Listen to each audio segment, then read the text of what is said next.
Mariam. Le milieu associatif intéresse la presse aujourd'hui au Maroc. Associatif, pilier du lien social. En effet, devant la Chambre des représentants, la ministre Naïma Ben Yahia dresse dans tel quel un premier bilan.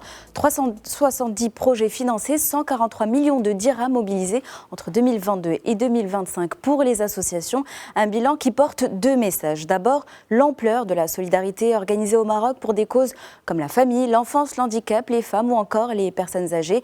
Et chaque secteur a reçu une enveloppe dédiée avec un même mot d'ordre, transparence, contrôle, égalité des chances. Ensuite, les exigences qui accompagnent ce soutien. 16 associations aujourd'hui sont poursuivies en justice et d'autres mises en demeure afin de limiter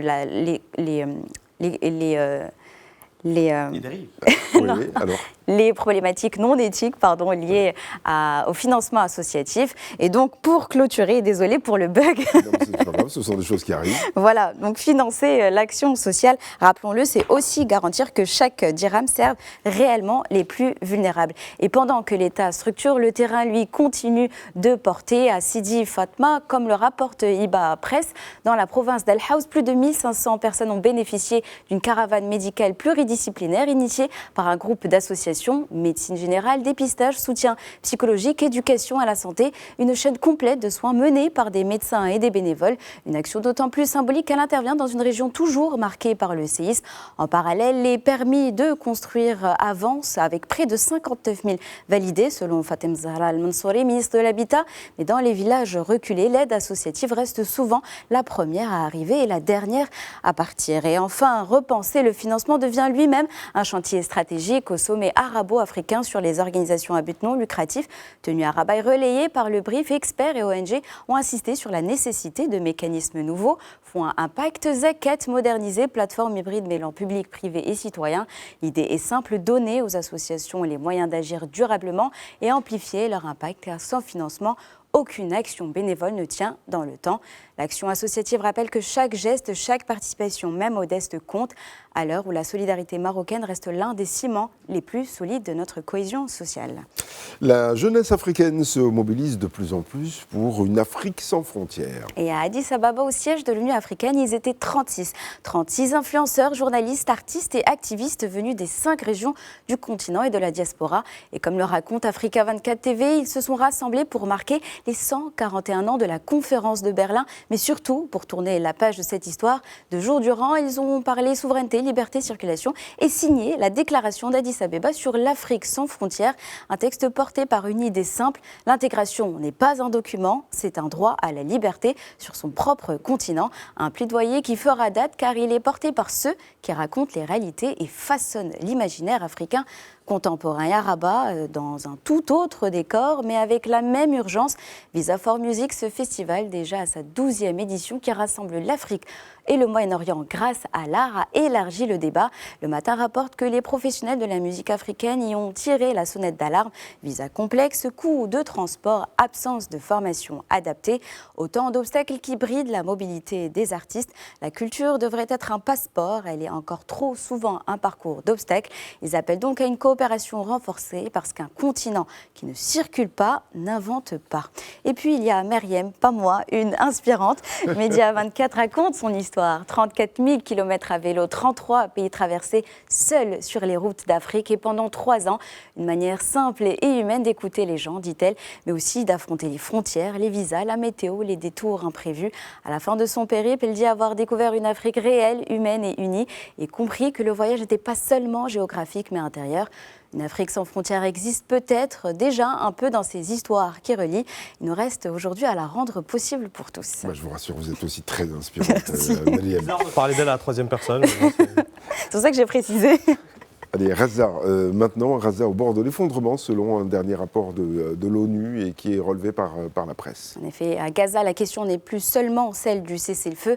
La Croix rapporte que selon les Nations Unies, la survie même de l'enclave est en jeu. Les opérations militaires ont rongé tous les piliers de la survie, nourriture, logement, santé, gouvernance.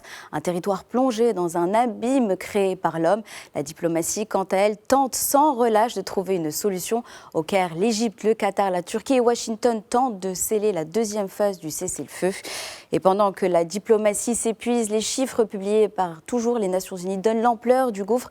Selon la CNUSED, l'économie gazaouie s'est effondrée de 83%. L'inflation frôle les 238% et le chômage atteint 80%. Le PIB par habitant est tombé à 161 $, l'un des plus bas au monde. La crise a effacé 69 ans de développement humain. Et même dans les scénarios les plus optimistes, des décennies seront nécessaires pour reconstruire l'enclave. Les besoins dépassent déjà 70 milliards $. Et dans ce chaos, les femmes sont devenues la dernière ligne de défense, rappelle ONU Femmes.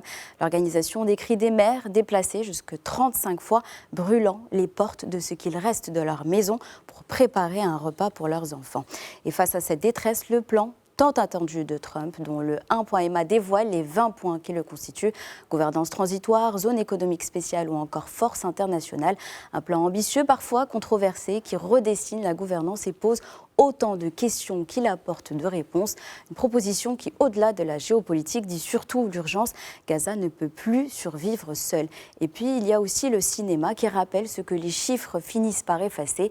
L'Humanité raconte la sortie aujourd'hui du film La Voix de Hind Rajab, Lion d'argent, à la dernière Mostra de Venise. La réalisatrice tunisienne Kautar Benhania y retrace l'histoire réelle de Hind, une fillette morte à Gaza après avoir appelé les secours pendant des heures. Un film au bord du documentaire où l'on suit l'enfant, ses derniers mots et le secouriste du Croissant Rouge, eux aussi tués en tentant de la rejoindre. Quand les rapports, les plans et les chiffres deviennent trop lourds, c'est souvent une histoire, celle d'une petite fille de Gaza qui redonne son sens à la justice, à la paix et à ce que le droit humanitaire tente encore de défendre. Nous sommes aujourd'hui le mercredi 26 novembre 2025. Quel autre 26 novembre avez-vous retenu dans l'histoire ? Alors, je vais vous parler du 26 novembre 1851. Ce jour-là, la ville de Salé se réveille sous la menace de la marine française.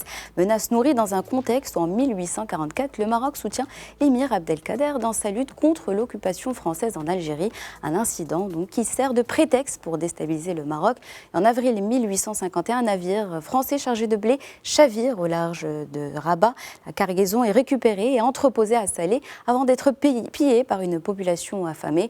Pendant 8 mois, la France réclame un remboursement sans réponse. Et le 24 novembre, la marine française se présente devant la ville de Salé, officiellement pour récupérer le blé. Mais dans l'imaginaire européen, un autre souvenir pèse encore, la réputation ancienne de Salé, cité corsaire impossible à soumettre. Le 26 novembre, donc, les négociations échouent. À 10h du matin, la France ordonne l'ouverture du feu. Les Marocains ripostent, mais les dégâts sont considérables. Et pour beaucoup d'historiens, ce 26 novembre marque un tournant, le jour où germe l'idée du projet colonial au Maroc, mais où persiste aussi un imaginaire puissant, celui de Salé, cité fière et indomptable, avec ses légendaires pirates dont l'histoire continue toujours d'être contée.